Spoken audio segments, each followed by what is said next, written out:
One of the best arm wrestlers in the world is Devon Larratt. He practices arm wrestling in a very distinctive way. Devon's unique approach to training is clearly producing outstanding results, as seen not just by his current level of expertise, but also by the noticeable and rapid progress he has made in recent years. How did Devon Larratt become the strongest arm wrestler in the world? And what is his secret weapon? What strategies does he employ in arm wrestling to succeed? In this exciting video, Devon Larratt's unique training regimen is explored in depth. We see firsthand how his unconventional training techniques have helped him achieve unmatched levels of arm wrestling dominance. Devon's training principle is to train like a champion, rise like a king. Igniting a fire within that propels him to rise above the competition. He receives frequent criticism for not using any conventional exercises, like the bench press, or for not lifting weights strong enough. However, Devon has proven himself a cut above the rest when it comes to skill at the table. He is the undisputed world champion in the 115-kilogram weight class, leaving no one capable of challenging his dominance. What are the secrets behind Devon's unstoppable inside arm wrestling technique? Devon focused exclusively on inside arm wrestling when he initially started arm wrestling. He greatly valued his cupping back pressure and side pressure as his strongest point. The act of cupping involves flexing both the wrist and the fingers. Side pressure is equivalent to internal shoulder rotation, whereas back pressure is equivalent to elbow flexion. Devon worked with his cup back in the day. This workout is designed to keep his wrist from breaking. No one will be able to top roll him if his wrist cannot move back. However, preventing a top roll alone is simply one aspect of the solution. As soon as Devon used cupping to stop his opponent's hand, he needed to apply intense side and back pressure in order to stop his opponent's arm as well. It brings up hook training as well. This lift is a hook training exercise made to simultaneously target your side and back pressure. It virtually mimics a defensive hook position, and Devon's lift held the world record for a long time. As a result, Devon's inside power was of world-class caliber, thanks to the combination of his cub training and hook training. This was reflected on the table, as even people like Richard Lubkes could not do anything to Devon in a hook. However, beneath its stunning surface lies a cautionary tale, as Devon discovered the hard way that every rose has its thorns. The very training that elevated his side and back pressure to new heights ended up being a double-edged sword. It inflicted significant damage to his elbows and forced him to undergo multiple surgeries. As a result, Devon was forced to change his training strategy, adopting a rising and rolling technique, a decision born out of lessons learned and resilience gained.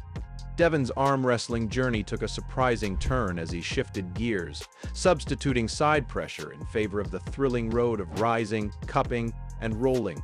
Devon immediately stopped practicing side pressure and started focusing far more on outside arm wrestling. Devon now began to concentrate intently on rise, cup, and roll. The ability to control the high ground during a match is known as rising. Elbow flexion and radial deviation will be used to characterize rising. Rolling is the action of whirling the wrist while simultaneously breaking the opponent's wrist.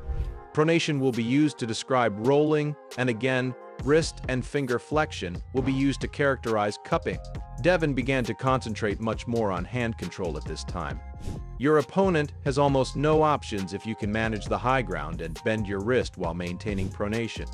Devon still had access to his inside information at this point if he needed it, but it was not even close to what it was before the operation. Devon incorporated a range of innovative tools into his training regimen, including multi-spinners and spinning karate belt handles, to target his cupping technique with precision. He sought out exercises that mimicked the wrist and finger bending he encountered during intense arm wrestling matches, ensuring his workouts accurately reflected the demands of the table. Devon mostly used a karate belt for his rising and rolling movement. Devon is practicing his pronation by creating spinning pressure with the belt while looping it around the side of his hand. At this time, it is observed that Devon uses an arm wrestling table as a pulley system for much of his training. Training specialization is crucial at all times. Devon's training journey in the sport of arm wrestling took a route of specialization with a traditional foundation built on the pillars of rising, cupping, and rolling. Devon is concentrating his efforts on these exercises, which makes perfect sense. But his training journey did not finish here. Devon recently took an unusual action. He pretty much stopped working on his cup because it was not something he thought was fundamental. What are the delicate details of the balance between side pressure and back pressure? There is a tendency to bring the shoulder forward during the rising and rolling movements on the arm wrestling table, which is one of the main problems that develops. The more the shoulder moves forward, the greater the emphasis on side pressure instead of back pressure in the lift. Devon is no longer a fan of training side pressure. Devon will lift himself up from the seated position with his elbow vertically aligned with his shoulder.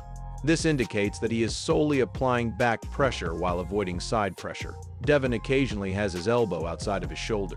This indicates that he is applying side pressure and even some elbow flexion.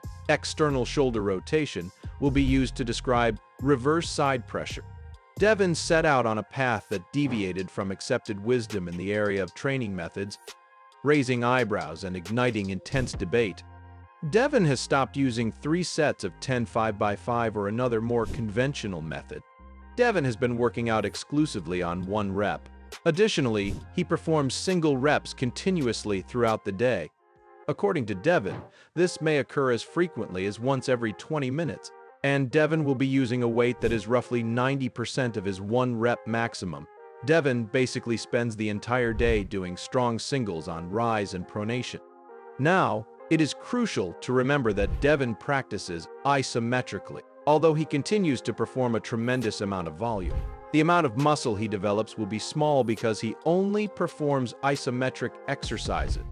It is also important to point out that Devon has been performing a lot of thumb curl. We might never be able to tell how much of this is trolling. However, the thumb is unquestionably a crucial component of arm wrestling. However, Devon's suggestion to only perform the pronation exercises also trains the thumb.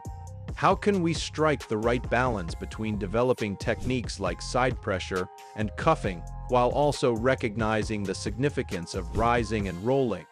Another thing to keep in mind is that Devon spent years developing his side pressure and cuffing. Therefore, it is not always true that no one else should train them simply because he no longer actively does so. In these areas, he already possesses a solid foundation of strength. Devon also spends a lot of time practicing arm wrestling, where he will hone his cup and side pressure. Having said that, rising and rolling are essential. The underlying principle remains unchanged. Whether one chooses to perform heavy singles with weights or opt for higher repetitions utilizing rubber bands, the objective is to gradually strengthen elbow flexion and radial deviation in pronation over time, enhancing performance at the arm wrestling table. Devon elevates training from a mere routine to regal heights as he embodies the dedication, skill, and determination that define champions. What do you think of Devon Larratt's dominant workout regimen? And what aspects of the routine intrigue you the most? Comment below.